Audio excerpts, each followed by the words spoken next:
Hello guys and welcome to the 8th episode of the Architects3DP MEGA build, a big size and industrial quality 3D printer that we are building step by step from scratch along this series here at Architects3DP.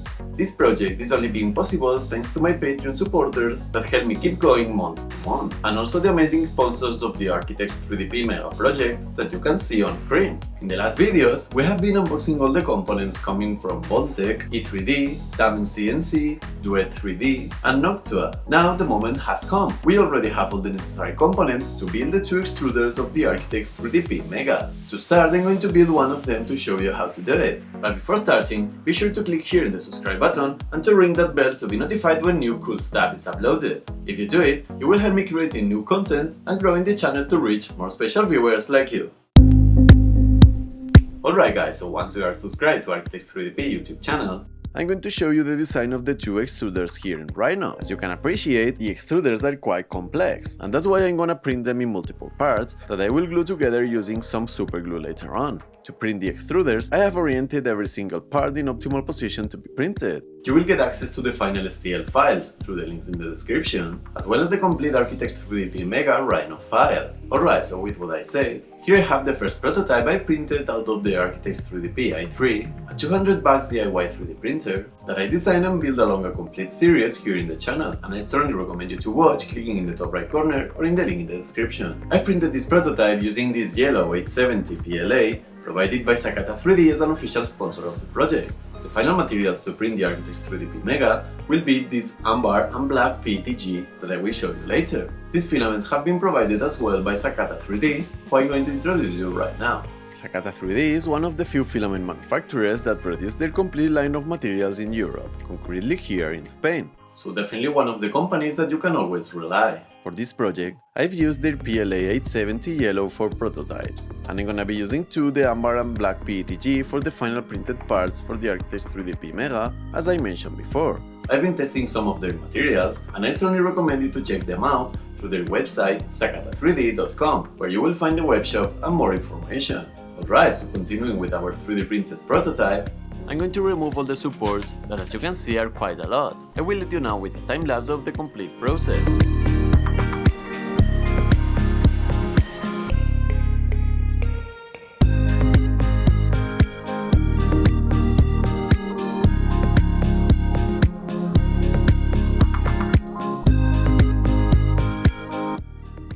Alright guys, so after 20 minutes of supports removal, here we have our Architects3DP MEGA extruder body. As you can see, it has integrated connections for the cable chain and everything included. Also, the laser filament sensors are going to be mounted here, as you can see, despite some parts have been perfectioned for the final part, as I will show you later, and I'm going to show you all the components we'll need to mount in place.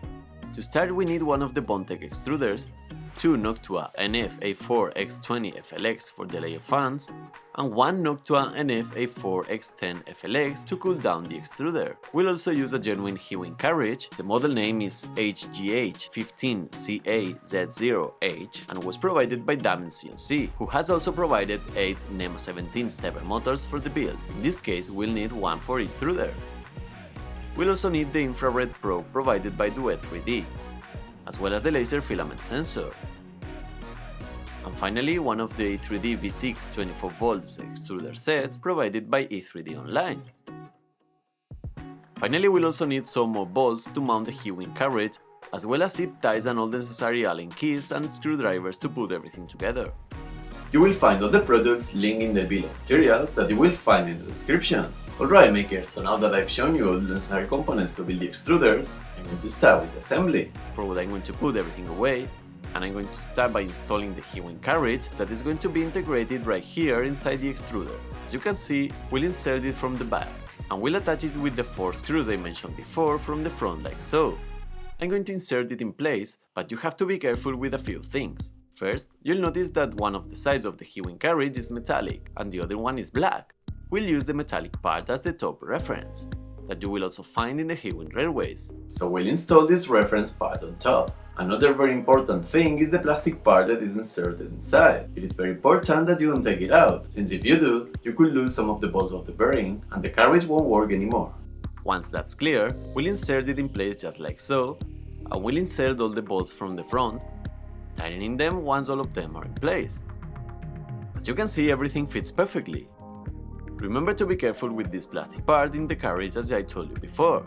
Next, we're going to assemble 3 components that are going to work together in the extruder assembly. The first is the NEMA 17 stepper motor that is going to be mounted right here with the cables facing to the left to do the cable management and make the build more clean. We're going to mount it through the printed body against the next component, that is the Bondtech BMG extruder that I have right here. As you saw in the unboxing video, linked in the description, when we take it out of the box, we have the extruder body already assembled, and the plastic bag with some components we'll also need. The pre-assembled bolts in the extruder will mount to the NEMA 17 stepper motor, but not directly, since we'll need to pass it first through the holes in the 3D printed extruder body, as you can see here.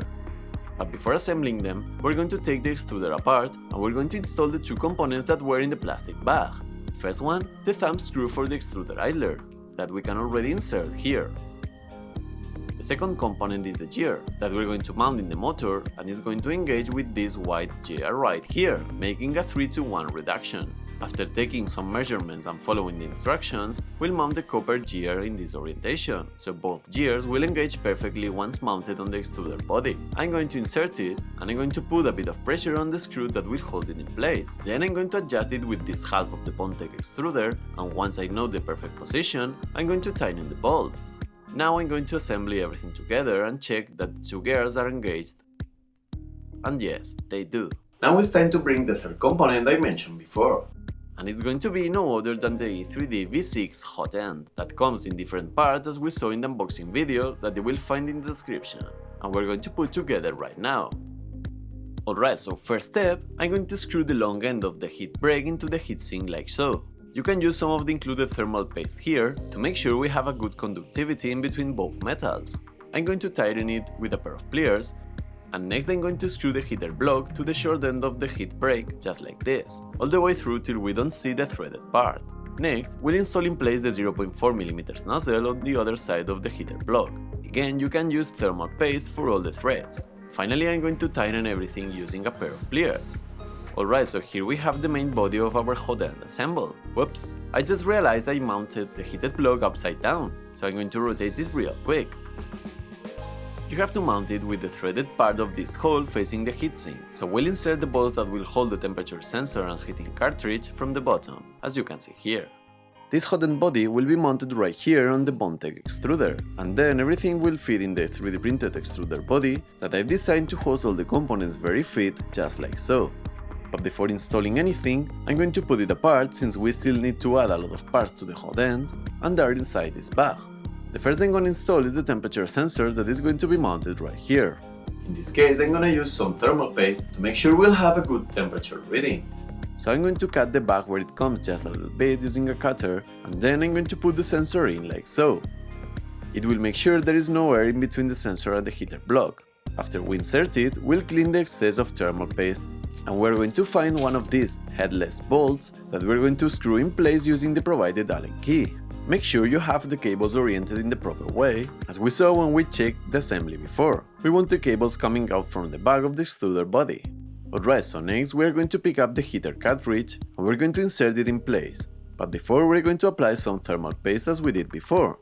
Once done, we'll insert it and we'll keep it in place with this little bolt that was included in the plastic bag. We'll apply some pressure on it. Once everything is tight, we'll pick up a paper towel to clean all the excess of thermal paste from both inserts. Here we have it, guys. This is how it's going to be mounted in the 3D printed extruder body. Remember that it will be held by the Bondtech extruder, but this time, due to the cables, we'll need to insert it first from the bottom, then insert the motor from the back, put this little half of the Bondtech extruder in place, and finally clamp it with the body of the Bondtech just like so. As you can see, everything fits perfectly here, but I forgot to install the silicone cover on the heater block, so that's what I'm gonna do now.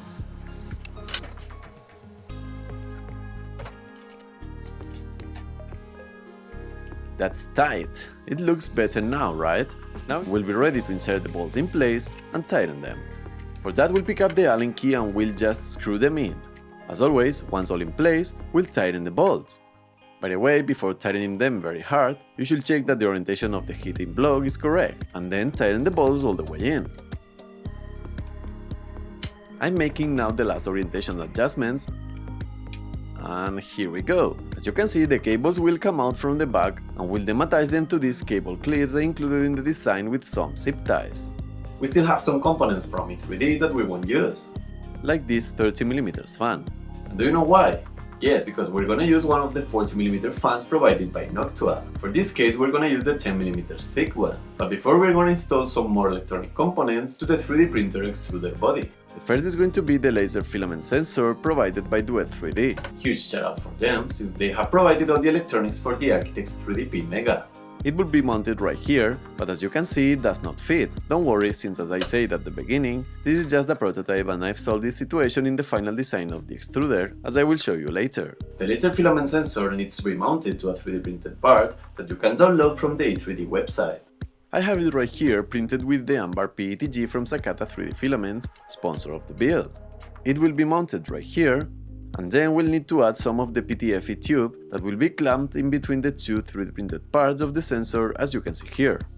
The filament can pass through easily, so we're ready to go. In this prototype, I'm just going to insert the PTFE tube right here, since the solution is still not the optimal. As you can see in the final extruder, I've printed the filament sensor printed parts as separated object that we'll glue later with some super glue to mount on the extruder. Now I'm going to install the last electronic component, that is going to be the infrared probe provided by Duet3D, that is going to be mounted right here with included mounting screws. Not much to say, just screw them in, and here we have it, makers. Always remember to be careful with this plastic part of the heat-wing carriage, as I told you before. Now yes, we're going to install the last three components of the extruder, that are, as you can guess, the three Noctua fans. We're going to start with the NF-A14X10 FLX that will be the one in charge of cooling the extruder, and will be mounted right here in this orientation, since the fan will blow the air in this direction. I'm going to orient it like this to keep the cable management as clean as possible. So for now I'm not going to use the mounting screws, since I'm going to be using the anti-vibration silicone sticks instead. The way you should mount them, you'll first need to insert the short side through the 3D printed body just like so, and pull from it until it gets stuck in place. Then we'll insert the stick through the fan, and once again we'll pull from it until it's perfectly attached. We'll repeat the same process in all four corners. As a personal advice, insert the 4 anti-vibration mounts before you insert the fan in place. It will make the whole process much easier. Here we have it, guys. I know it looks strange, but don't worry, we're going to cut all the excess of rubber later on. Now we're going to install as well the two NF-A4X20 FLX fans that are going to be working as layer fans in our extruders. Same process than before, we'll mount them in this orientation, orienting the cables to have a good cable management later. As I mentioned before, I'm going to insert all the 8 anti-vibration mounts in place, and once I'm done with that, I'm going to install the 20mm thick Noctua fans just like we did before. Once in place, remember to pull from the rubber sticks and we'll be ready to go.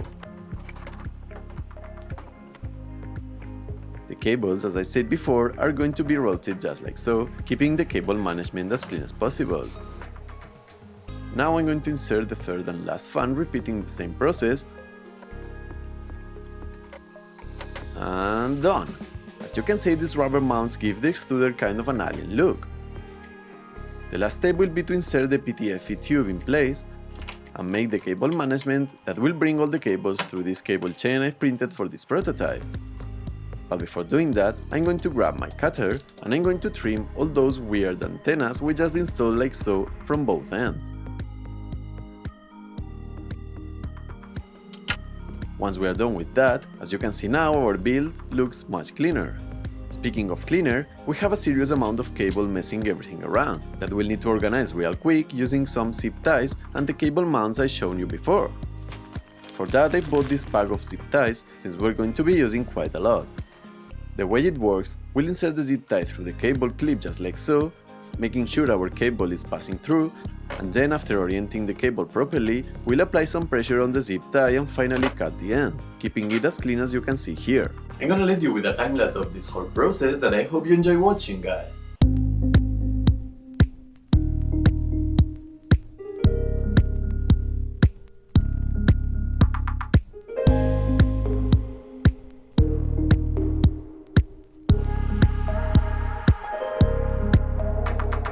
Alright, so after a few minutes and a bunch of zip ties, we're done with the extruder, guys. This is still not the final version, but as you can see it looks very clean, with all the components installed and the cables nice and organized.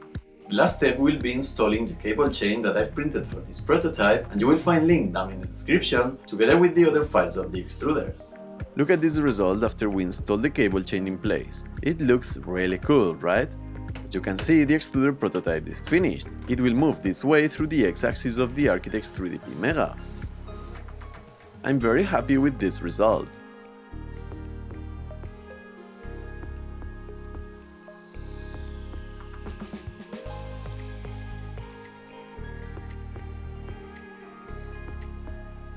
Alright guys, so it's a couple days later, and once I checked all the components fit perfectly in the design printed with the yellow Sakata3D PLA, now it's time to print the final version of the extruders, this time using the amber PETG from Sakata3D that has been provided for this project by our sponsor Sakata3D FIlaments. I have already printed the extruders with 3 walls, 45% grid infill, and using as less support as possible.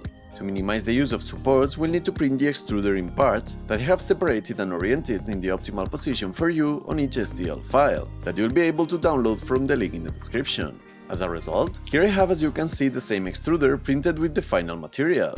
This time we'll have to assemble the different parts using some superglue to avoid this crazy amount of supports we had in the first prototype.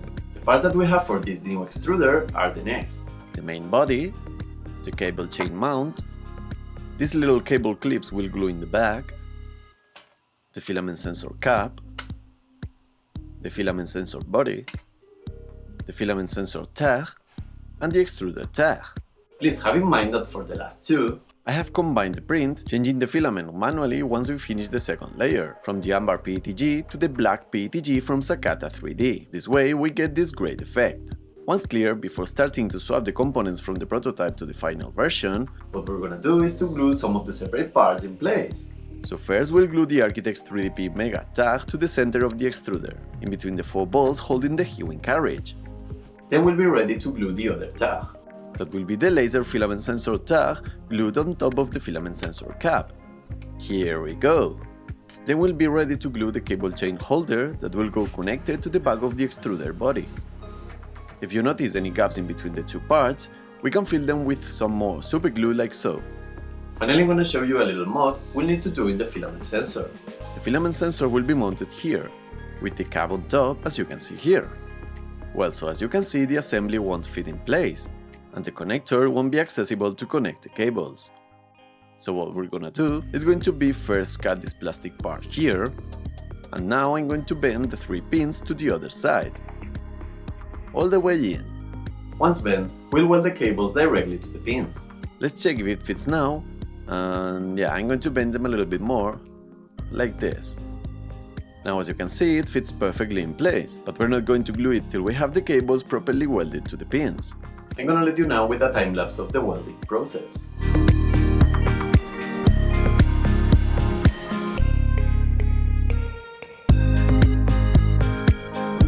Alright, so here we have them. Looking cool, huh? Now we'll glue it in place using some superglue, but before, here we have the original prototype of the extruder, and here we have the final version where we are going to swap all the components, so it will look like this other extruder that I have already built. Check that out, guys. Now I'm going to swap all the components to the amber PETG extruder I've printed, and I will see you in a few seconds. Alright, so I have already swapped all the components from the prototype to the final version, and what I'm gonna do now is to install the laser filament sensors in place and glue them in. For that we'll present it, and we'll mark the length to cut the PTFE tube that is going to go from the Bondtech BMG extruder to the Duet 3D sensor. Once clear, we'll cut it, we'll clean the hole, trim it to the correct length, and finally clamp it with the sensor module, and tighten the bolts. Once done, we'll glue it in place, getting this nice result. Now I'm going to use some heat shrink tubing to organize the cables coming out to the top. And here we go. The build is almost complete, guys. We just need to make the last connection of components that is gonna be the infrared sensor we installed in one of the extruders. For that, what I'm going to do is to weld the cables directly, as I just did with the filament sensors. and I will install the cable connector on top once the cables are properly routed. Alright, so once the last cable is installed, the last step is gonna be to use all the cable clips I included in the design, and a bunch of zip ties, to make the cable management of the two extruders. I'm gonna let you with the time-lapse of the process and I will see you in a few seconds.